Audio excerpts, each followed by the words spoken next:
over to our guest presenter tonight, Ted Becker. Well, thank you. Let me get the screen share up here. And I'll dive right into my slideshow. Although I do want to put a plug in for the Mount Vernon Clinic coming up this coming Monday evening. The presenter will be Ron Hopkins on scratch building. Look at the grab iron for the link, and I think that's going to be an excellent show. Okay, well, the topic for tonight is Ted's Tub of Tools, Tips, and Tricks. And it's got the name Ted's Tub because when I did this live, I had one of these plastic storage tubs and I brought all this stuff to the clinic meeting to show it. And I like this doing by PowerPoint a lot better because I don't have to pack this stuff up and unpack it when I get home. So anyhow, this is a collection of hopefully useful ideas, things that I've found useful. I include some warnings about some things that aren't so great. A lot of these may be old ideas and familiar ideas. There may be some new. They're not presented in any particular order.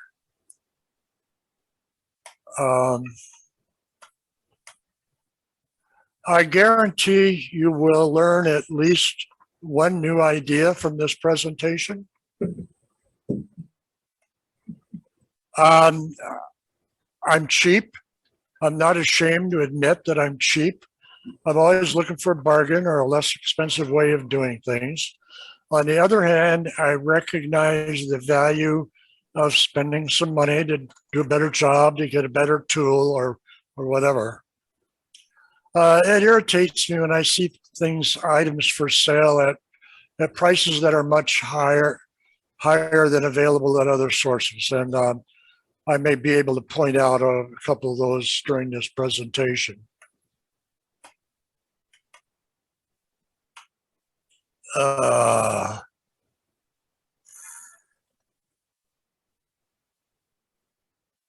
Warnings, there may be substances referenced here that are known to be harmful in the state of by the state of California. So if you're from California or ever been to California or even heard of California, you've been warned. If any of these tips fall in the don't do this at home category, just do them at somebody else's house. Read the labels. I couldn't resist taking this photo of my own finger when I ignored the label on my Northwest Shortline chopper a couple of weeks ago. I'm an advocate of reusing, repurposing, modifying, or making tools and things as you need them. Okay, the first tip is probably the oldest and possibly cheapest. I call them inside out clothespin clamps. This is the oldest tip. These actually are clothespins that I swiped from my mom's clothes basket when she was hanging up clothes outdoors. You guys may remember doing that, or your mom doing that. This was like around 1957, give or take a year or so.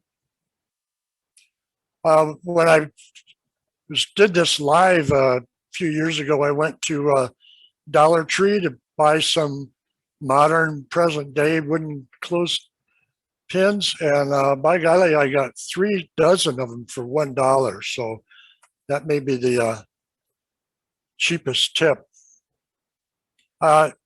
Here's a few of them turned inside out. I'll cover how to do this in a little bit. I even experimented with cutting some and doubling them up to make wider jaws. At 3 dozen for $1, you can afford to chop them up and do all kinds of things with them. You disassemble them, reassemble them. Remember to keep the flat sides facing each other with the spring between the flat sides. Arms of the spring point to the jaws end of the two pieces. There's 3 indentations you can use. They're not all good, but you can try them all. And make sure that the ends of the spring arms are in the same indentation. And here's the example. When you lay the spring down, the coil's down here, the arms of the spring are up, and that'll be the closed end of the jaws when you put it together. I was surprised when I did this in a live clinic that some guys really struggled in trying to get these things back together. If you lay them out like they're showing across the bottom here and lay the spring in between, it then should become pretty easy to get them together. If you want a little smaller version, you can go to the craft store and get these that are about 2/3 the size of the standard clothespins. They disassemble and reassemble the same way. They're a little more expensive. I think a package of 10 or a dozen was like $3, so still not going to break the bank. And then if you're in the Z scale, you're covered too. Also found these in the craft store. They're kind of tiny. They're not super useful, but I actually have used them a few times. Another thing on clamps, these third hand things. Now, this one on the left, it's a standard one. All of us have seen these, had these.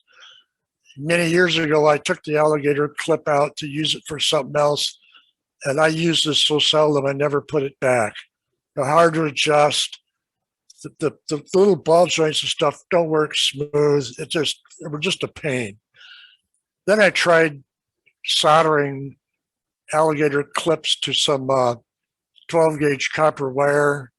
That was a little better, but they'd spring back and it was hard to twist them. A year or so ago, I discovered these. The brand name is Kodo. I'll make a little side note here. Rather than try to give you links to suppliers and things like that, I will mention keywords that you can plug into your search engine to find these things. So if you go to Amazon and search for Kodo, I guess that's how you pronounce it, K-O-T-T-O, you'll find a variety of tools that are very similar to this. This one has this steel plate. The bases on these flex arms are magnetic, so you can move them around and turn them. The alligator clips screw onto threaded studs on the end of the arm, and this little round knob is a lock nut, so you can loosen that, turn the alligator clip to whatever position you want, and then lock it down again. These are very flexible. It's a little hard to see in the photograph, but the tips of those two picks are actually touching. And I don't know if you could do that with the regular third arm kind of. In fact, I like this so well that the day they arrived, within a couple hours after I had unpacked them, I had ordered another set. When I bought these, they were on Amazon for about $25 ballpark. They're a little more expensive, about $35 now. Still a bargain. And they have it several versions. Most of them have the flex arms fixed to the base, so they're not magnetic to move around. And also, I think it's Weller has a version of this that's out there, and it's about 3 times the cost of the Cauto. Because they're magnetic, you can stick them to other things. You know, a jar lid, a 1, 2, 3 block, a Athearn weight. This takes up less room, lets you move them around on the workbench, take them over the layout for something.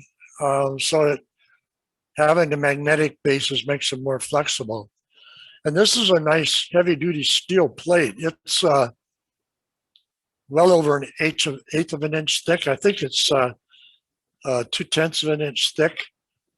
And it's you can use other magnetic things on it. I just threw some magnets on here and this height gauge that has a magnetic base just as an illustration. We'll talk about this height gauge a little later. But yeah, the keyword there on Amazon is the KOTTO. Hand screw clamps. This is something that you don't often see in the list of recommended tools for model railroaders, and I think that should be on the list. I use these a lot when building the benchwork. The original up here in the middle of or the upper right of this picture is an original Jorgensen that I've had for, I don't know, probably 40 years. To the left of that is one that I bought at Harbor Freight Tools. And the little 4-incher down below it was also one I bought at same time Harbor Freight Tool. That's been about 10, 12 years ago. Harbor Freight still has the larger ones, but they don't seem to have smaller ones anymore. I found some smaller ones at Grizzly. Grizzly doesn't seem to have the smaller ones anymore. But you go to Rocklear. Rocklear has a complete range of sizes. Rocklear's prices are pretty reasonable. You might find them cheaper, but I don't think you'll find the complete range of sizes and stuff. And I lifted a couple of these photos off of the Rocklear site to show you the versatility. Because they're rectangular, it's easy to clamp them, to clamp. And here's a photo, an example of holding this little piece of stock vertically to drill into the end of the drill press. Then you clamp the clamp to the drill press table. Or down below, they use it to clamp onto a board to hold it vertical on edge, and clamp the clamp to the bench.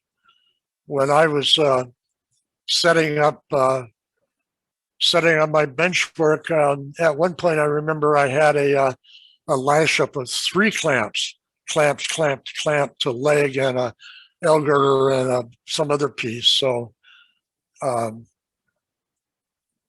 highly recommend trying these out.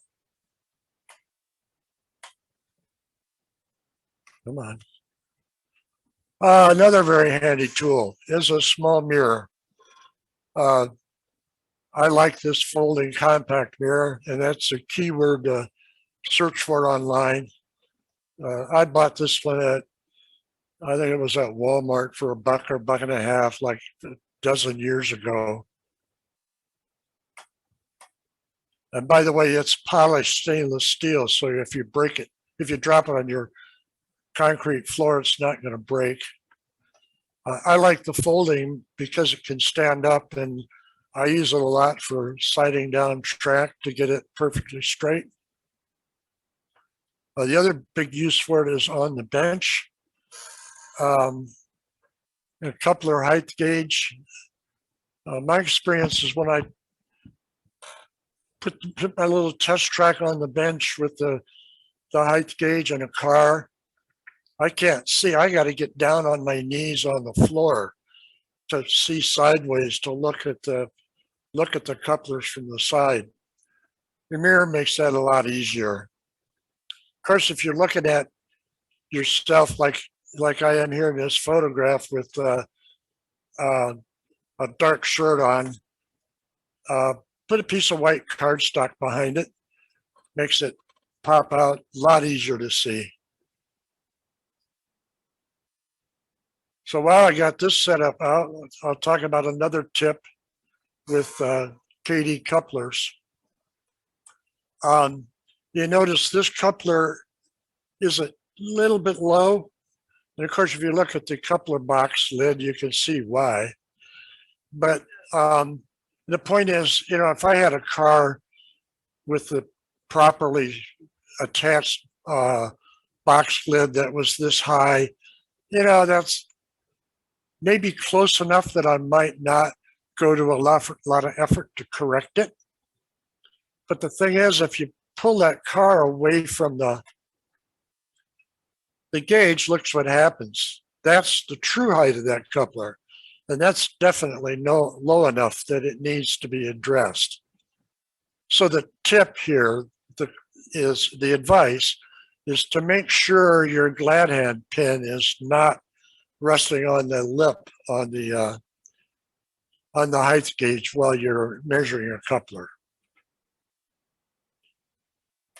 Another thing with KD couplers is those pesky knuckle springs that seem to pop out for some reason. They disappear and are kind of a pain to get back in place. A needle and thread, you know, small needle, thread it with thread the spring on the thread, pull it out, pull the needle away, put your coupler in your handy dandy Cotto clamp, and look at this nice space right here in the coupler knuckle. I hope you can see my cursor spinning around there. Thread the thread through that, pull it in, slide the spring down, and it almost automatically aligns the spring to the little tip on the knuckle. And then it's pretty easy to slide the other end onto the other point. And then you hold your finger over the spring and very carefully slide the thread out. And voila, your spring is back in place. Now, a bit of advice, use smoother thread than I did. Possibly even some fine monofilament line might work a little easier than this fuzzy thread. A lot of us are build wooden structures or wooden car kits, and they have a lot of tiny parts. And I find the easiest way to apply glue is from a puddle of glue with a toothpick. Get yourself a couple shot glasses. Almost all of them had this dimple in the bottom. You turn the glass upside down and put your puddle of glue in the bottom of the shot glass, and then use another shot glass to hold extra toothpicks or your micro brushes. Because they're glass, they're nice and heavy, so they don't tip over. They don't take up a lot of room on the bench, so it makes for a handy glue dispenser. And something I've discovered recently that may be useful is I found that although I usually use yellow Tight Bond 2 glue for wood, for building wood kits, I recently discovered that canopy cement, when you put it in a puddle like this, it doesn't skin over as fast as some of the other white glues do. So that's something you may want to try if you're putting on lots of little parts. I find that my puddle of glue is skimming over, and I got to peel the skin off of it and keep going. But I have to do that lest less often with the canopy glue. And the canopy glue remains a little bit flexible. So in some instances that can be helpful when you need to align a little part or something. For gluing plastic, I don't know why the solvent cement manufacturers like build the old 10X and now Micromark's same stuff. They come in these tall, skinny bottles that are easy to knock over. They got a little tiny top, so you got to carefully aim to get your brush down in it. They wrap the label all the way around the bottle so you can't see how deep you're dipping the brush in. And so it's kind of a nuisance. Well, I discovered these Dapper dishes. They're glass. They got a glass lid. The lid's not airtight, but you put a little puddle of your solvent cement in the bottom of this dish and set that on your bench. If you're doing something that's going to take you a minute or so, you put the lid on and that slows down the evaporation a little bit. So you can see just exactly how deep you're dipping your brush into the solvent. And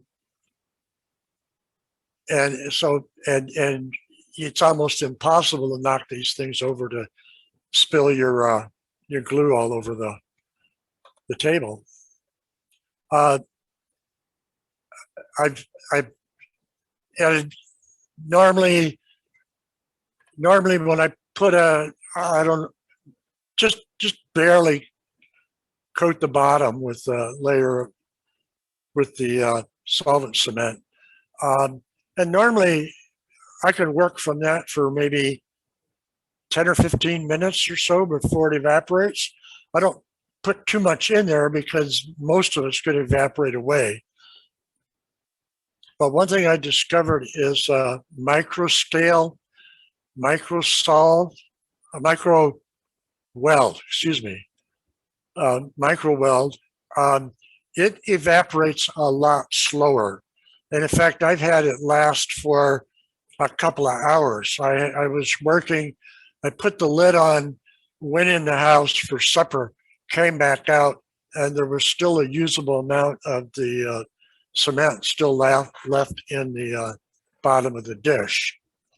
And another tip with the micro weld is because it is slow, if you have a joint that's a long joint where you got a lot of points to where you want to add the solvent cement, if you use a lot of the other solvents, it'll be dried, evaporated before you get it applied to the whole joint, before you put things together. So that's another use for the micro weld because it gives you much more working time.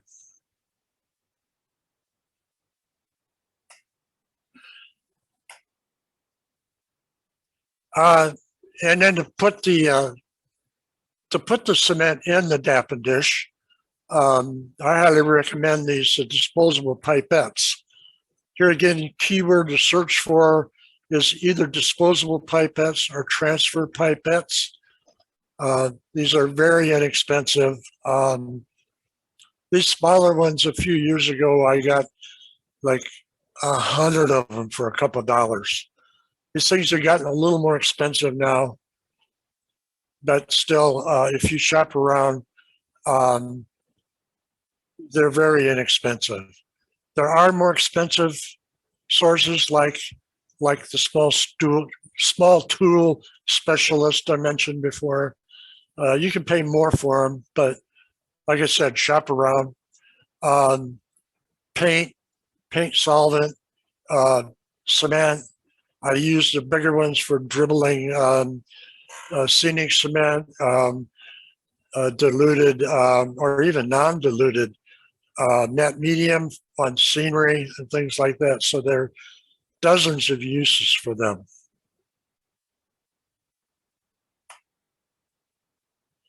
Micro brushes, we all know about these. Shop around. Um,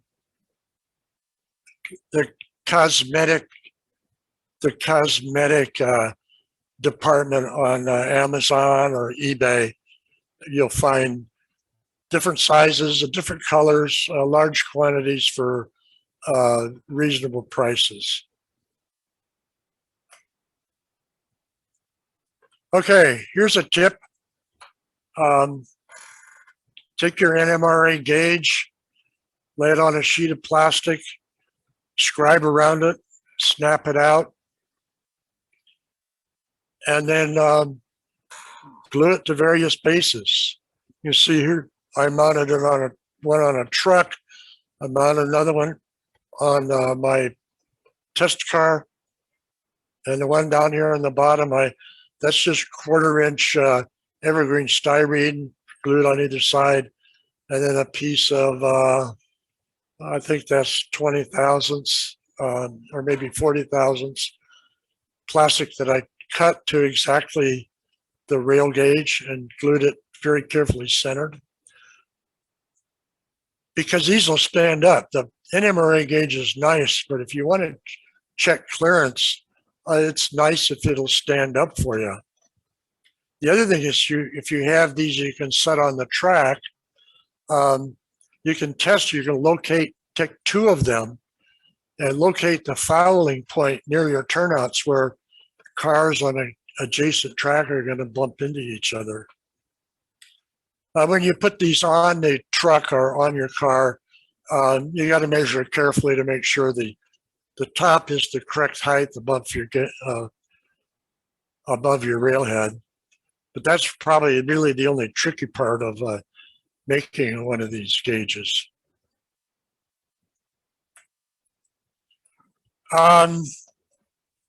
Scalpels. Scalpels are thinner and sharper than typical X-Acto or Excel blades. They're less expensive.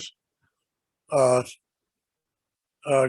few years ago, this box of 100 blades with a metal handle like this was like $7.50.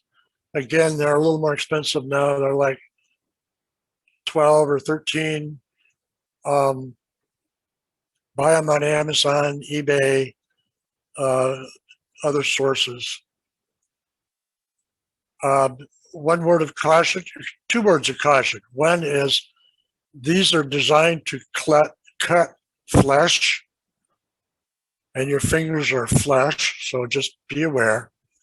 The other thing is that because the way they mount to the blade, they have this slot in the middle, and also because they're fairly hard steel to hold the edge, they're brittle. So if you're cutting something like basswood or plywood and you're bearing down, don't do it because they will break.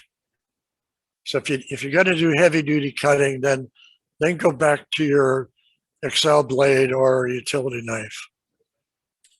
5/16 by 3/16 rectangular evergreen styrene tubing is the perfect size to slip over the blade. Some of the blades have a little deeper heel right down here, and they will actually cut into this a little bit, but you slide them in and out a couple of times, it makes a little groove and it still works. It still works as a perfect sheath for the blade. Also, this fatter handle.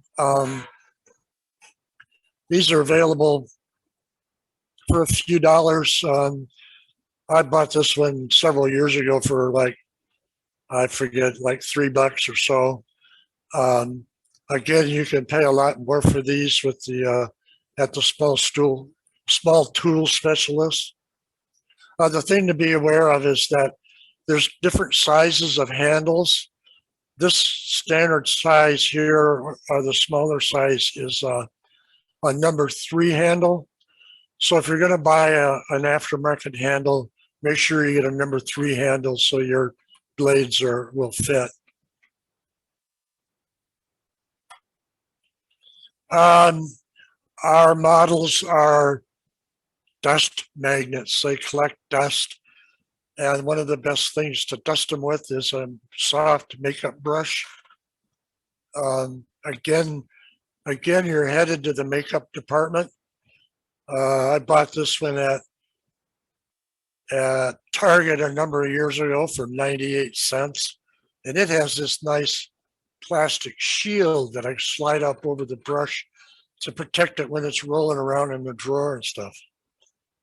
I thought about this, a shaving brush might also work.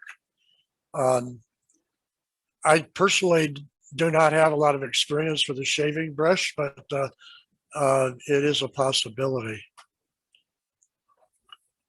Our decals, the instructions tell you when you're going to apply decals to trim the decal film around close to the edge of the decal.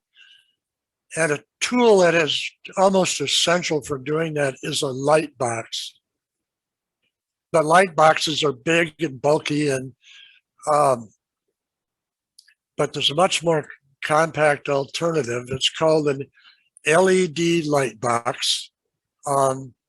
This thing is 8.5 by 11, maybe a little 9 by 12. It's about 1/4 of an inch thick. It's powered by a USB charger plug. You can find them on Amazon. I think they're about $10 or so. You can get fancier ones that have dimmable settings. You probably don't really need that.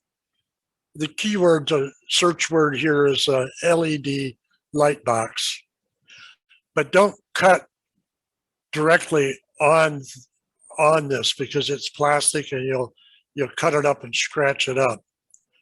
Go to Dollar Tree and get a package of these chopping mats. You get 2 of them for $1. Correction. Dollar Tree is now $1.25 for everything.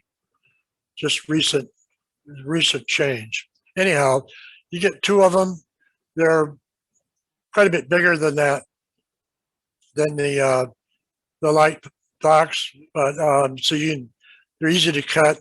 They're not perfectly clear. They're translucent, but still enough light gets through that they're useful to use on the light box. I should add, I said cutting around decals. Also, probably more of what's happening these days is cutting around signs you printed yourself for gluing on buildings. Calipers, digital calipers, very versatile tools. You get outside dimension, inside dimension. On the end that's out of sight, there's a depth dimension. There's a little shoulder here you can use for shoulder measuring. Very versatile. I use mine for one thing or another, I don't know, almost daily. Beware some of the less expensive ones only go up to 1/100th of an inch. The better ones go up to 1/2,000th. $30 and up.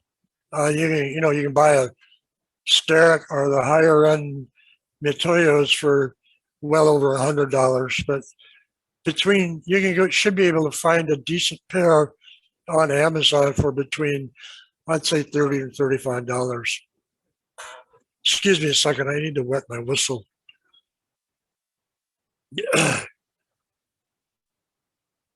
When you cut decals on that light table, did you use a scalpel, a knife, or scissors?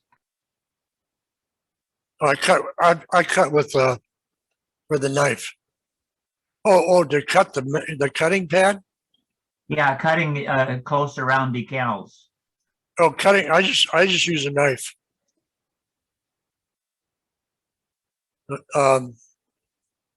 Yeah, last time I did it, it was before I discovered scalpels. If I were to do it, well, if I were to do it again, I would use a scalpel to cut around them. Thank you. Here's that height gauge. I bought this on Amazon, I don't know, in the last year or so. And I think if I remember right, I paid $9.98 for it. It's a very inexpensive one, although it does read down to 1/1000th of an inch. But if you're not familiar with it, these sit on a flat surface. This shoe moves up and down, and measures the distance from the surface up to wherever you want. The shoe, even though this is plastic, this shoe is hardened stainless steel, and it can actually be used as a scribe. And here I showed an example of how it can be used to scribe the height consistently around the water tank for putting the tank bands on.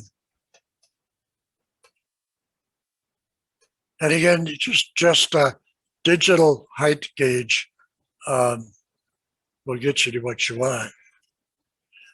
Stains, when you see, they tell us how to make our alcohol and India ink for stains and washes, and they show you mixing it in a pint isopropyl alcohol bottle, or you go by the commercial ones like Hunter Stains or Dr. Ben or something like that.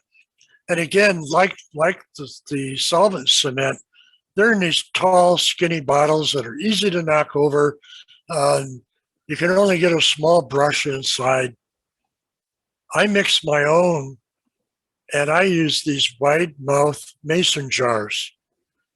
You can get a 3-inch brush in here. And if you're doing like putting a wash on a rock wall, you want a bigger brush.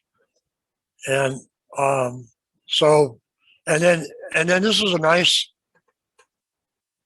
stubby. It's wide, it's not tall, it's difficult to knock over. They're not very expensive. You can find them at Walmart.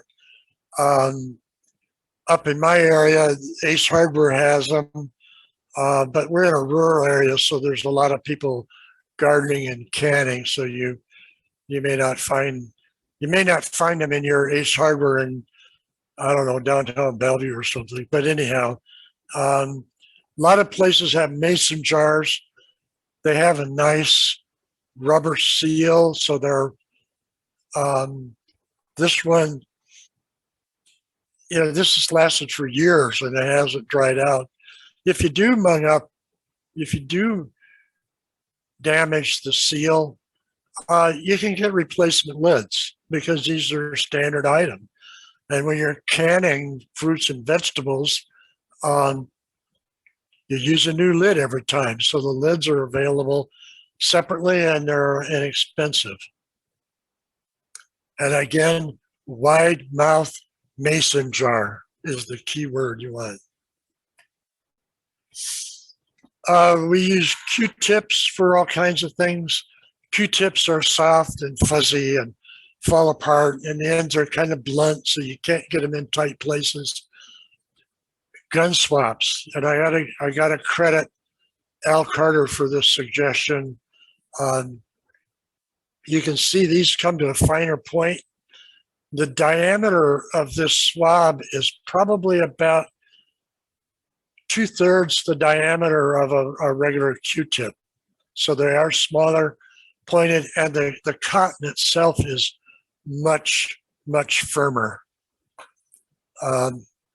Again, Amazon, eBay, other sources, keyword to search for gun swabs. And there are different versions available. So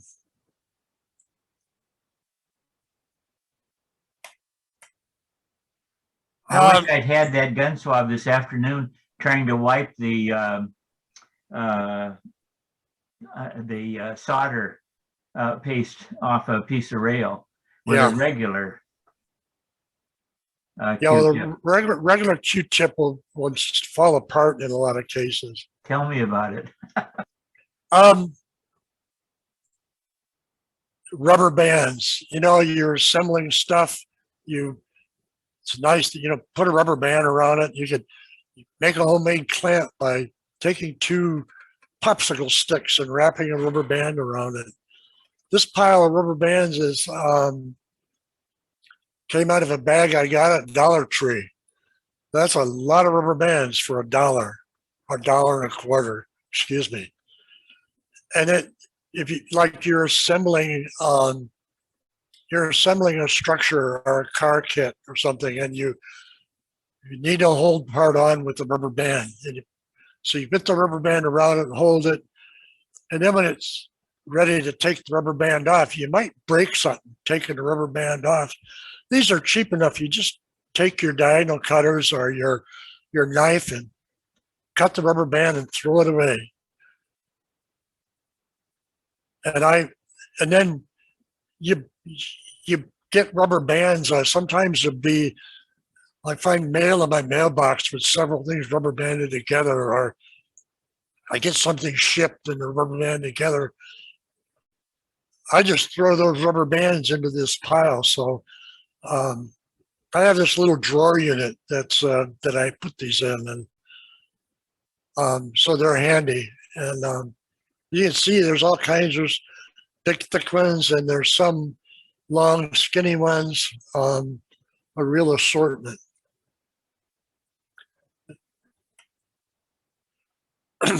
Transfer tape. If you guys have built laser kits, you're familiar with peel and stick. Well, if you use transfer tape, you can make your own peel and stick stuff. It's a paper tape, and it's got adhesive on it, and you stick it to something, and you pull the paper tape up, and it leaves the adhesive behind. Just the adhesive. There's no tape. There's no plastic film. Like I said, it makes whatever you want peel and stick. Mostly I use it for roofing on structures. Put it down on the roof, trim it off, peel the paper off, and then start laying down your shingles. The first roll I bought was 1 inch wide. I found that 1 inch may be more than I want to do in one work session, so I bought a roll 1/2 inch wide.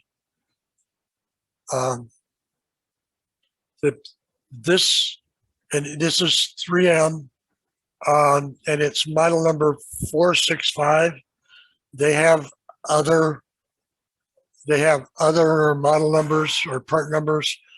I don't know how much different they are. I just know that the 465 in these rolls of tape works well for modeling use. The other tip here is you notice the Ziploc bag.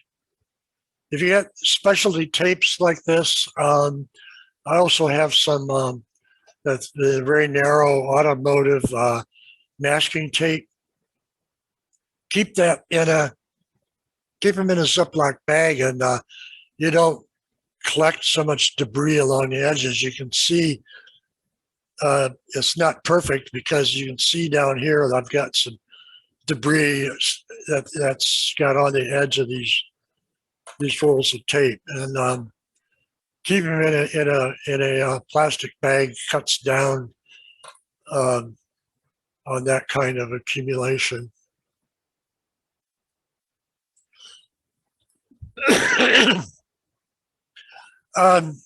Leather dye for staining wood and washes. Leather dye diluted in alcohol works similar to the ink and alcohol. I get slightly different results using the leather dye. Be aware that shoe dye. Some people recommend shoe dye. Just be aware that shoe dye contains wax and maybe oils so that the leather can be shined to a shine. And that wax may interfere with whatever you may be putting on the wood after you've applied the leather dye. So just be aware if you use shoe dye that it may not be as versatile. There are some other brands out there, but this Fibings leather dye is the easiest to find, and it definitely works well. These 4-ounce bottles are in the, I would say, $7 to $10 price range. Pretty easy to find on Amazon. If you're in the North Marysville area, there is a Quilceda leather shop up there that used to carry this. I haven't been there in a couple of years, so I'm not sure if they still have it. But, you're doing electrical work, you do heat shrink tubing. Do not shrink your heat shrink tubing with a match or a Bic lighter or your soldering iron. You really ought to use a heat gun. And these embossing heat tools that you find in the craft department are perfect. They're more compact than a heat gun. They don't get hot enough to set things on fire. They have this plastic guard around the tip, so you can set it down on the bench and not worry about melting something they touch. About a $20 ballpark. The other thing is that being compact and easy to move around, if you're using painting or put a wash on something and you want to speed it up by blowing a little warm air on it, this is maybe a little handier than a heat gun.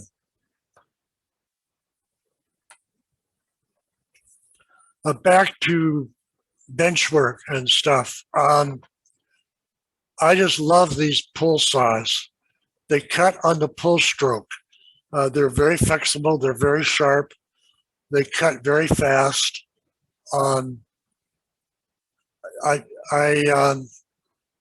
Again, this is a tool that I use regularly. And if you have a situation where you've put in a riser on your bench work and you use a typical L girder construction with joists and risers, and the bottom of the riser is sticking down below the joist and you want to cut it off, you probably wouldn't want to get in there with a power tool. A regular handsaw is going to be a bear. These, because they're flexible and they work on a pull stroke, you can control it. Much easier to use than any other kind of saw. It's been a while since I priced these. I would guess they're probably $25, $30 now. This Vaughn bear saw, I got it at either Home Depot's or Lowe's. In fact, the Marples, also I bought at either one of those two big box stores. So they're readily available. You have to look for them because they're kind of buried up on the rack, but it's well worth the search to find one. Also on saws, a jeweler saw. If you want to do fine cutting, they can't be beat. If you got a jeweler saw, you got to get one of these. You got to get one of these bench blocks. If you can see, it's got this little forked slot in it. You clamp it to the edge of the bench so it sticks out, and that supports the work you're sawing. These two go together like a horse and carriage. I wouldn't try to use one without the other.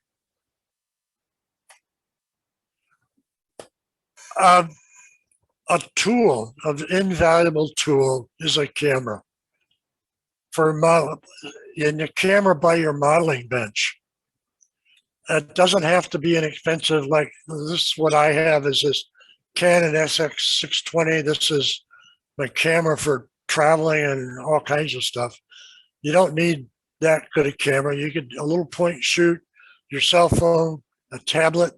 If you can, any camera, you can download the photos to your computer and blow them up with a picture viewer will work. The camera will see things you won't see with your naked eye. Now, this is a little structure I built a few years ago. You set it on the layout, and you look at it from 3 feet away, and it looks great. But take some pictures and blow them up to the computer screen, and you start to see things like, you know, I had these window frames laying flat on some wax paper when I painted them, and you get this little film of paint. It wasn't until I looked at this photograph I noticed that I had 2 different styles of window sashes. Funny thing is, around the corner, there's another window that's got 2 different window sashes. It's like the guy with 2 different socks says, I have another pair just like them. But things you see in the photograph, like these sashes are not square to the window frame. I painted these windowsills while they were still in the carrier. This is laser cut wood, and I painted them in the while they were in the carrier, and I didn't get the edge painted. Again, more little bits of paint flash and stuff around the window frame. So there's a lot of these things you would never notice. You don't really notice by the naked eye, but you take some pictures and blow it up, and by golly, a lot of sins become evident. You know, we always just had this trouble with getting the tops off of jars. This is not the way to do it. I have never broken a jar, but I've always been afraid that I might. Harbor Freight tools, these hardy latex coated work gloves. I got this pair, I think they were $2.98, and the surface is ribbed. It's really rough, and they grip like crazy. A local jar that I have not yet found an old paint bottle or jar that I could not get open using these gloves. And while you're at it, get a pair for the wife in the kitchen for opening the pickle jars, because they work better than those little rubber cup things that you get in a kitchenware department. These work a lot better. Here's a tip. I do a lot of stuff with foam core. Buy it at the Dollar Tree for $1 a sheet. I found out you can also get the same stuff at Walmart for 88 cents a sheet. If you notice the corner, this is just a little tray I built to hold some stuff. And the corners, I just do butt joint on the corner and glue them together. But you notice this corner is a little neater. And how I do that is I get this device. It's called the balsa stripper. Micromark has these. They're adjustable. It's the Master Air Screw is the brand name. And basically you adjust the width of the cut to equal the thickness of the foam core. And then you cut, it's a little hard to see, but then you cut through the paper and part way into the foam. along the edge, and you keep the paper on this other this side will be the outside, and you keep the paper intact. And then you take the chisel blade and you peel the foam off of the paper backing. Come on. And then you fit the corner together and glue it. So that gives you a nice paper overlap on the corner and make that corner a little neater.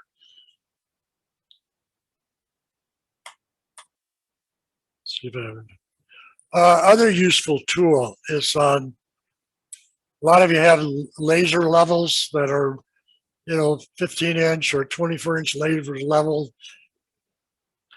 and they'll lay out this laser line.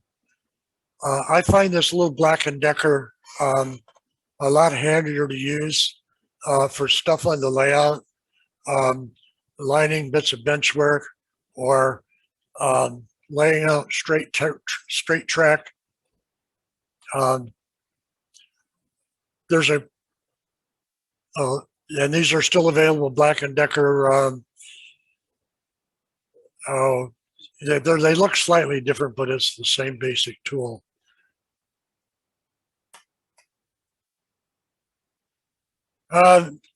This is just a list of the keywords.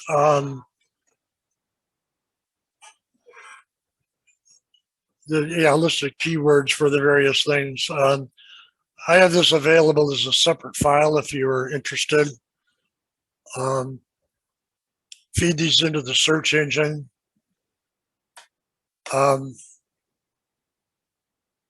We have these, since the hobby shops are disappearing, we have what I call neo hobby shops, places where shopping for hobby materials.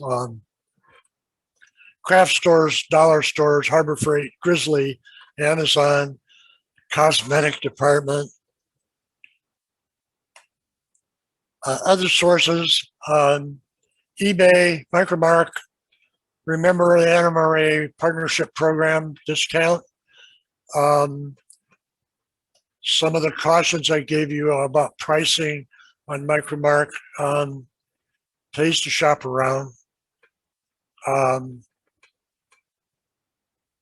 Gaming and military suppliers. We're learning that the gaming and military modelers are way ahead of us in weathering and things like that. And they have some supplies that very handy for us that don't show up in our model railroad hobby suppliers, although nowadays they're starting to. Hobby King is primarily model radio control, model airplane, but they do have some electronics, and they now have some model railroad stuff, so they're worth looking into. Soldering iron and soldering supplies. Kimco solder supplies are difficult to beat. Go Kimco is the keyword to look for on the web.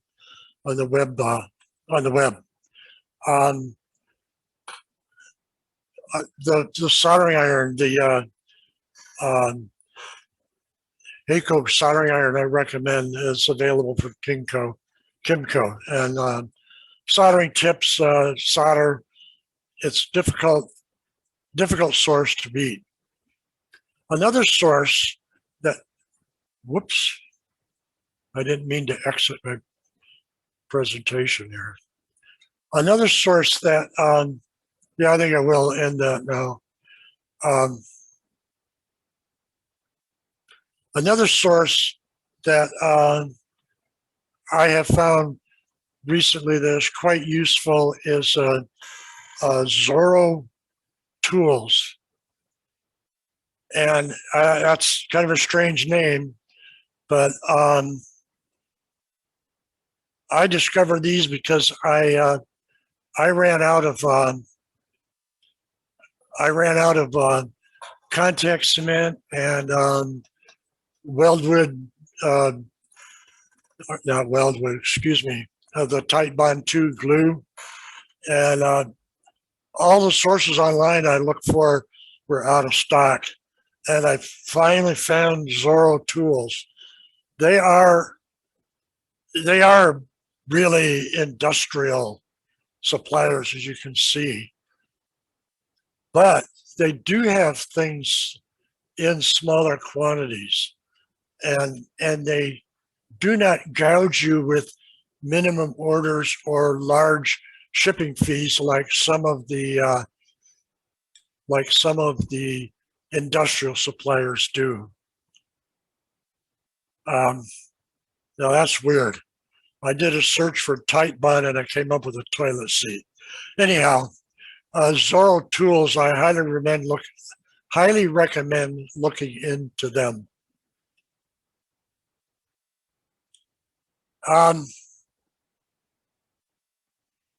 Also, a couple of new things that I just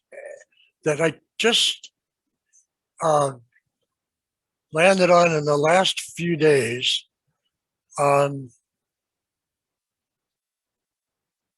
I never imagined I would spend $126 for a paint mixer, but Al Carter got one of these and he raved about it, so I couldn't.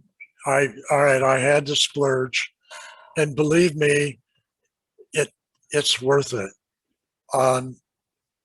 If you've ever had a bottle of local paint that's been sitting for years, and you sit there and shake it and shake it and shake it and can't get it mixed up, I pulled an old bottle of Flocal out of the drawer, set it on this machine, and in less than half a minute, it was mixed up to the point where I could turn it upside down and see bottoms in the bottle of bubbles in the bottom of the bottle. So it seems like a lot of money, but by golly, it really works.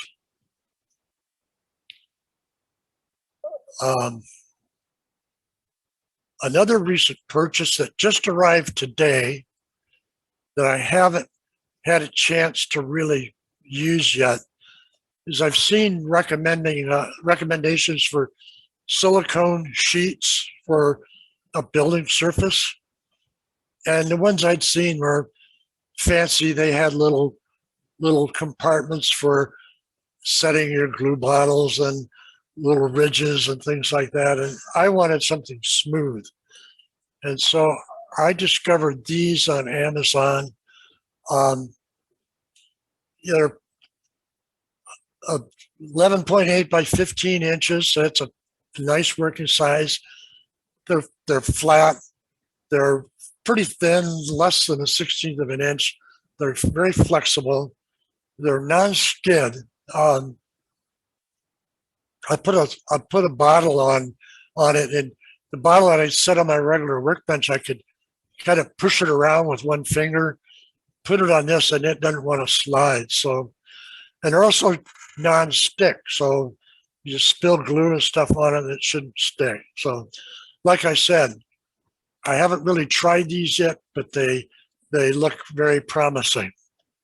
And as you can see, you can get them in a variety of colors. But I picked the beige, which is as close to white as I could get.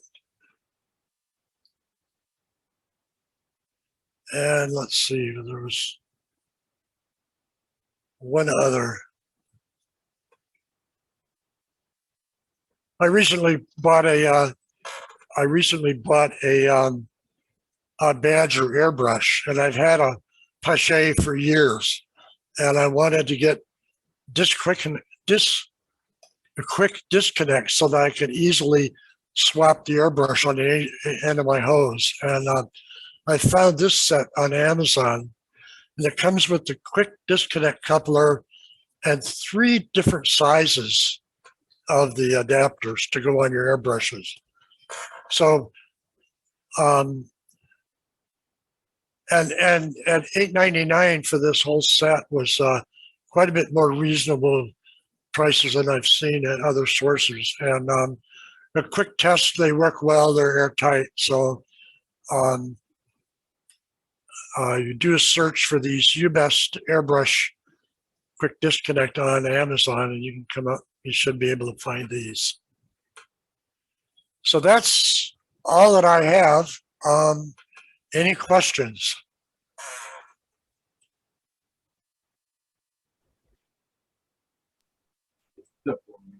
So if you have a question, make sure you unmute yourself.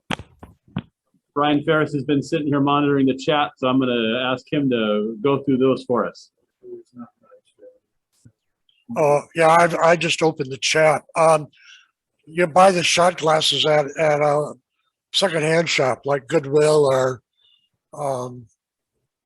shop places like that.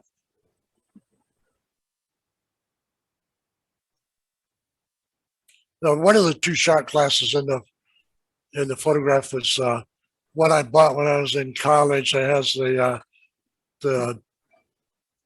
logo of my alma mater on it. But the other one I picked up at I think it cost me $0.10 at a secondhand shop.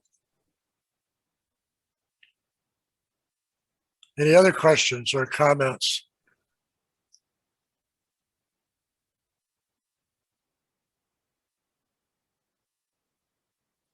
Well, Ted, I'm not seeing any hope, but anybody else that still wants to pop in, go ahead. Thank you for that presentation. Thank you for helping us try this out.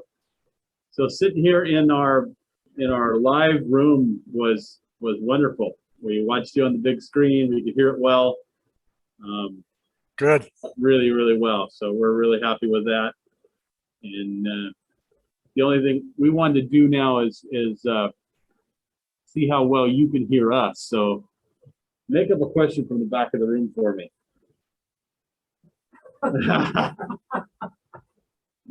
I gotta say, I thought it was a really neat presentation. Thank you. Yes. You're welcome. Yeah, we did that okay. It was a little bit muffled, but not bad. Okay. It might have been mumbling. I don't know. You had some really valuable. You had some really valuable tips, Ted. Just knowing about microweld and the evaporation rate. That's really a good clinic. Thank you very much. Well, you're welcome. Yeah, well, I think that, well, yeah, this kind of stuff happens